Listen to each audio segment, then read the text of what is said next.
Hello नमस्कार दोस्तों। PCS क्रांति के यूट्यूब चैनल पर आप सभी का एक बार पुनः स्वागत है। दोस्तों, डेली करंट अफेयर की श्रृंखला में हम आज के महत्वपूर्ण करंट अफेयर्स को देखेंगे।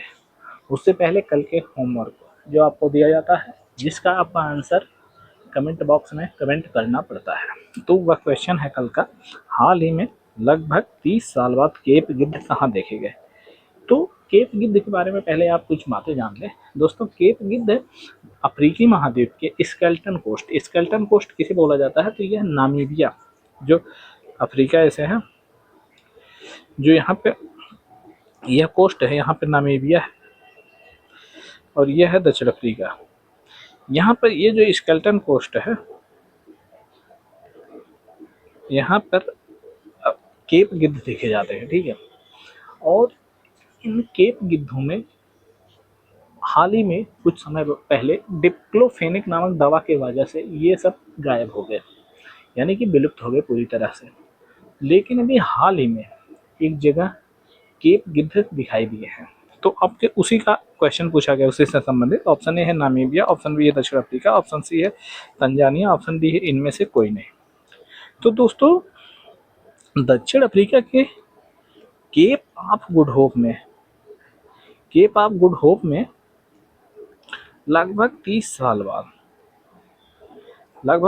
बाद केप गिद्ध देखे गए हैं। ठीक है, तो आपका आंसर हो जाएगा ऑप्शन बी, जहां पर 30 साल बाद भी केप गिद्ध दिखाई दिए हैं, यानी उनकी उपस्थिति का पता चला है। ठीक है, तो अब चलते हैं आज के करंट अफेयर्स पे।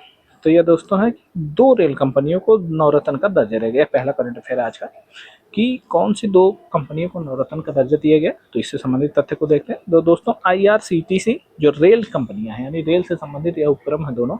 आईआरसीटीसी एक है, एक आईआरएफसी है।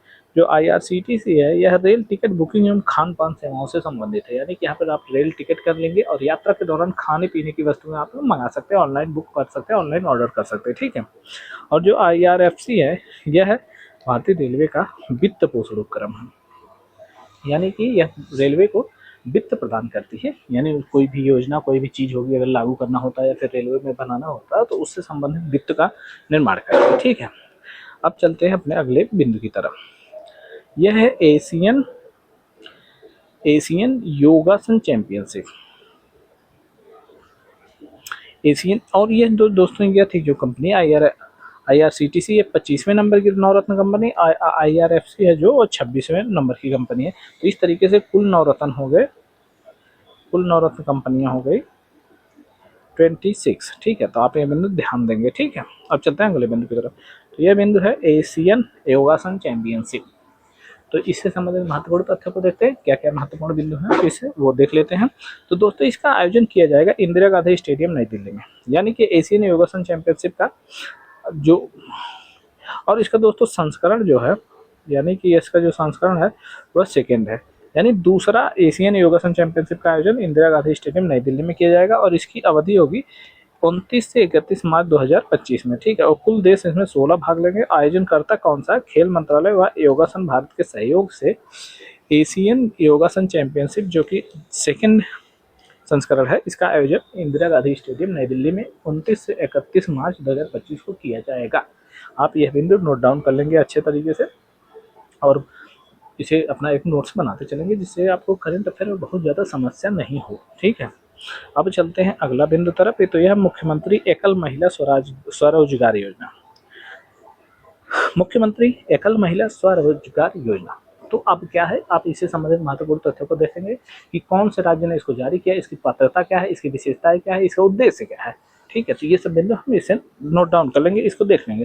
तो दोस्तों, मुख्यमंत्री एकल महिला स्वरोजगार योजना उत्तराखंड सरकार द्वारा शुरू की गई है, यानी कि उत्तराखंड सरकार द्वारा मुख्यमंत्री एकल महिला स्वरोजगार योजना चालू करी गई है। इसमें आर्थिक सहायता अधिकतम 2 लाख दी जाएगी, यानी कि आपको 2 लाख से ज्यादा की आर्थिक, लगभग 2 लाख तक की आर्थिक सहायता प्रदान की जाएगी। ठीक है, इसमें अनुदान जो संरचना होगी, यानी कि 75% राशि सरकार देगी और 25% स्वयं खुद को वहन करना पड़ेगा। यानी कि जिस महिला को यह लाभ दिया जाएगा, इस योजना के तहत लाभ दिया जाएगा, उसमें से 25% खुद महिला वहन करेगी और 75% सरकार द्वारा लोन के हिसाब से दिया जाएगा। ठीक है, तो यह इसकी अनुदान संरचना होगी। उद्देश्य क्या है?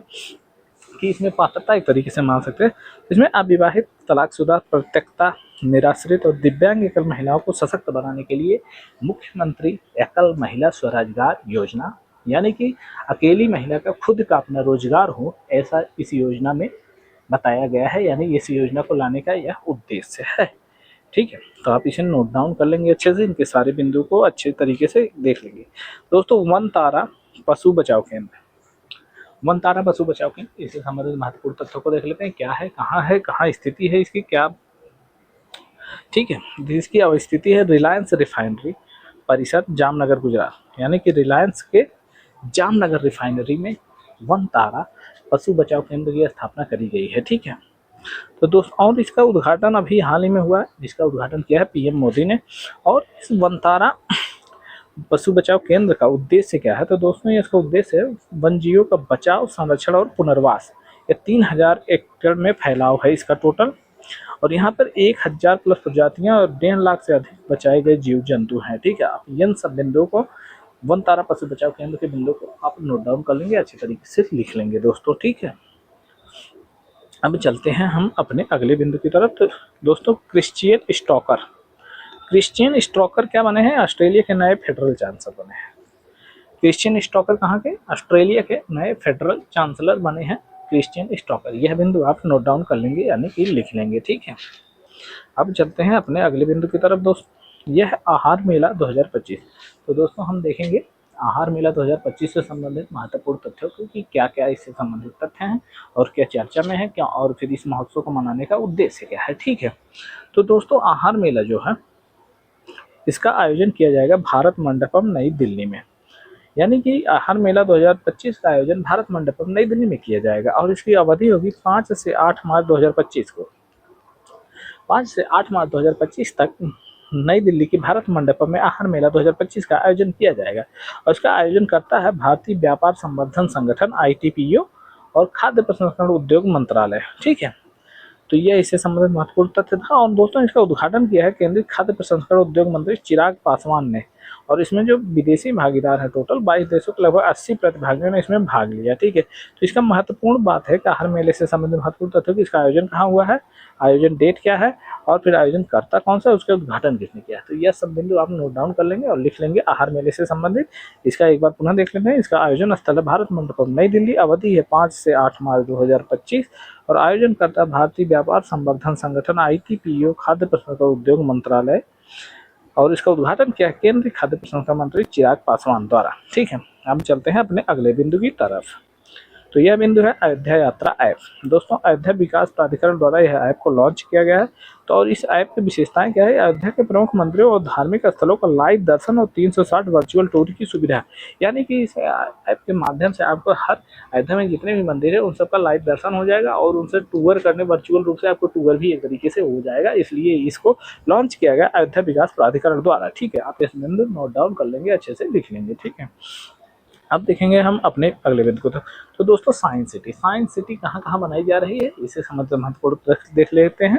दोस्तों, वाराणसी और आगरा में उत्तर प्रदेश सरकार द्वारा हाल ही में यहाँ पर साइंस सिटी बनाने की घोषणा की गई है, और यहाँ पे एक नक्षत्रशाला भी स्थापित की जाएगी। और इसमें क्या होगा कि साइंस सिटी में स्मार्ट क्लास और लैब, अपग्रेडेड लैब होंगी, सेंटर फॉर एक्सीलेंस का निर्माण होगा, AI सेंटर का भी निर्माण होगा, जिससे कि आपको आर्टिफिशियल इंटेलिजेंस के माध्यम से अनेक तरीके की जो तकनीकी प्रौद्योगिकियां हों उसका विकास किया जा सके। इसलिए साइंस सेंटर दो जगह, साइंस सिटी के रूप में दो जगहों को स्थापित किया जा रहा है, एक वाराणसी और एक आगरा को। आप इस दम बिंदु को नोट डाउन कर लेंगे। ठीक है, अब चलते हैं अपने अगले बिंदु की तरफ। तो यह है विविधता का अमृत महोत्सव। इससे संबंधित महत्वपूर्ण तथ्य देखते हैं कि क्या है विविधता का अमृत महोत्सव। तो दोस्तों, यह है कि इसका उद्घाटन किया राष्ट्रपति द्रौपदी मुर्मू ने 5 मार्च 2025 को इसका द्रौपदी मुर्मू ने नई दिल्ली में विविधता का अमृत महोत्सव का उद्घाटन किया है। और इसमें फोकस क्षेत्र है कर्नाटक, केरल, तमिलनाडु, तेलंगाना, आंध्र, लक्षद्वीप और पुडुचेरी, यानी कि दक्षिण भारत का राज्य जो हम mainly उसमें इसके फोकस क्षेत्र हैं। ठीक है, आप इस तरीके से इसे समझ सकते हैं। और इसमें क्या किया जाएगा, भारत की सांस्कृतिक विविधता को प्रदर्शित और प्रोत्साहित किया जाएगा। ठीक है, भारत की जो सांस्कृतिक विविधता है बहुत ज़्यादा, उत्तर भारत से लेकर दक्षिण भारत तक की, उनकी सांस्कृतिक विविधता को प्रोत्साहन और प्रदर्शन किया जाएगा। ठीक है, ये और इसमें क्या कहते हैं कि इस महोत्सव को 7 संस्करणों में होगा, जिसमें देश के विभिन्न हिस्सों को, संस्कृतियों को अलग अलग संस्करणों में प्रदर्शित किया जाएगा। तो यह थी विशेषता हमारे विविधता का अमृत महोत्सव 2025 का। ठीक है, इसका उद्घाटन किया है राष्ट्रपति द्रौपदी मुर्मू ने, और इसके फोकस क्षेत्र जो है वो कर्नाटक है, केरल है, तमिलनाडु है, तेलंगाना है, आंध्र है, लक्षद्वीप है और पुडुचेरी है। ठीक है, आप इन सब बिंदुओं को नोट डाउन कर लें। तो दोस्तों यह था आज का करंट अफेयर। अब हम देखेंगे अपने करंट अफेयर की श्रृंखला का अगला बिंदु, जो कि है संबंधित प्रश्न। ठीक है, हाल ही में किस ऑस्ट्रेलियाई खिलाड़ी ने एक दिवसीय क्रिकेट से संन्यास ले लिया है? तो ऑप्शन ए है पैट कमिंस, ऑप्शन बी है स्टीवन स्मिथ, ऑप्शन सी है मिचेल स्टार्क, ऑप्शन डी है इनमें से कोई नहीं। तो आपका आंसर है option B Steven Smith. Steven Smith ने अभी चैंपियंस ट्रॉफी 2025 के सेमीफाइनल में भारत के खिलाफ हुए मैच में के बाद इन्होंने संन्यास की घोषणा की है, और यह प्लेयर है ऑस्ट्रेलिया के। ठीक है, और इन्होंने कप्तानी भी करी थी चैंपियंस ट्रॉफी 2025 में सेमीफाइनल में। ठीक है, तो यह बिंदु था पहले क्वेश्चन का। अब इस क्वेश्चन को, दूसरे क्वेश्चन को आपको खुद पुनः सॉल्व करना होगा। ठीक है, तो आप यह है कि हाल ही में कहाँ पहली बार हुए सर्वेक्षण में 6300 से अधिक नदी डॉल्फिन दर्ज की गई? ऑप्शन ए आपके हैं, option A Sri Lanka, option B है बांग्लादेश, ऑप्शन सी है भारत, ऑप्शन डी है इनमें से कोई नहीं। आपको इसका आंसर कमेंट बॉक्स में पिन करना होगा। ठीक है, तो यह था आज का करंट अफेयर। हम लेकर हाजिर होंगे तब कल के करंट अफेयर के लिए। तब तक के लिए धन्यवाद दोस्तों।